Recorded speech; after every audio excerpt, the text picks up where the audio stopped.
Good morning, everybody. Danny and Wanda back from Pecan Grove. Guys, we went from 85 to 35 this morning. Oh, it's so chilly out here, but thank the good Lord there's no wind blowing, no frost. Really shocked about that. A lot of you going to wonder about the Danny corn. It's coming up beautifully. I saw a few crows sitting up in some trees here the other morning. So, Miss Wanda, we took and put some flagging across there and hadn't seen any more birds. No squirrels, no deer, nothing. So we're actively waiting and hoping that it'll just hang in there till we get a little bit further along so that we don't have to worry about anything messing with it. We can get it plowed. But that's not all that we've been doing. Here at Pecan Grove, guys, there was an old barn here. It just wasn't everything that we needed for what we were wanting to do with moving the cows over here and everything. I know the older gentleman had cattle in here, but the facilities was not what we wanted. So what we've done is we're going to take you inside the barn and show you a few things about what it was, and then we're going to show you what we've done.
Well, guys, this is the stall area that the other gentleman had. He would bring his cows into this one right here, and then he would bring them. There's another stall sitting right here. He would bring them into that one, and then there's yet another one up yonder. And I guess he would close the gates behind them each time they went through. And there used to be a loading chute off the front of the barn here, but that's just not what we want to do.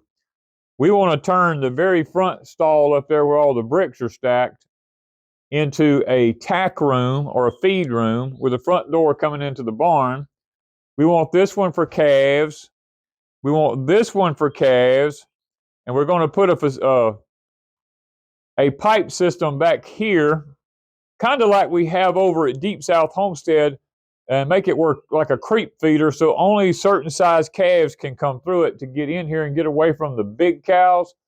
And then around on the outside out here, we're actually going to be closing off this here. These 3 bays here, we're going to close this off and put a feed trough here for the bigger cows so that they can come underneath here and be able to get in here to eat feed. They'll have a big enough area to get in out the weather and all, because like it was, I mean, I know our cows are probably a little spoiled because we fix it where they can get in out of the weather. And I wanted it where we can take really good care of our animals, because I believe that that's important. But I want to show y'all the new additions that we've made to the old barn. Guys, I started rewiring the old barn. It had no wiring. Well, it had wiring in it, but it had the old single insulators with the single strand wire ran to just individual little light bulbs here and there, and it was really a fire hazard, to be honest with you. So I've come in here and I've hung LED lights down through here, mainly right now on the side where we're going to be putting the cows at. The other bays, we're still working on cleaning out because the family still has a few things in here that they want to get out.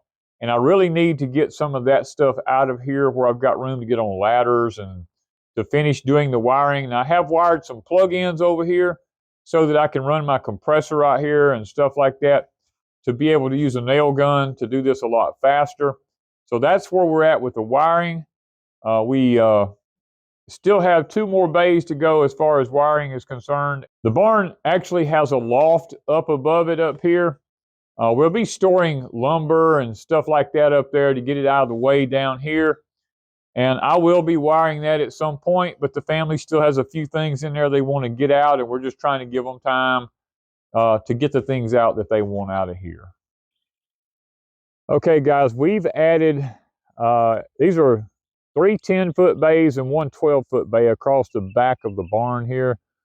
We've made it 42 feet across the back to give a place for our cows to get up underneath here. And now we begin to start closing this corner in here. Guys, here is the other side of the barn. This side of the barn is, we've enlarged it to 50 feet down it and came out another 10 feet. We actually put some old lumber on the side of it to give it the appearance of the old barn look. It was actually old fencing. We put it down the side of the barn because we just kind of like the old antique look. We're trying to keep the barn as old and rustic looking as we can. Okay, guys, I know the front of it looks like a wreck here, but we are working on it here. We've got fencing laying everywhere. We've got our deer fencing here. We've got our field fencing laying around, or some of our field fencing. And there's still a lot of stuff just hanging in the barn here and just around that we've got to actually get picked up, cleaned up. But the front, we're going to put a totally new look on the front and just make it into a nice looking barn by the time we finish it. Now, we are going to add a left-hand side onto it, just like on the right-hand side, but that's not in our near future because it's not necessary right now. Right now, we're just actively trying to get this barn ready for cattle where we can get the fencing up. Thank you guys from Pecan Grove.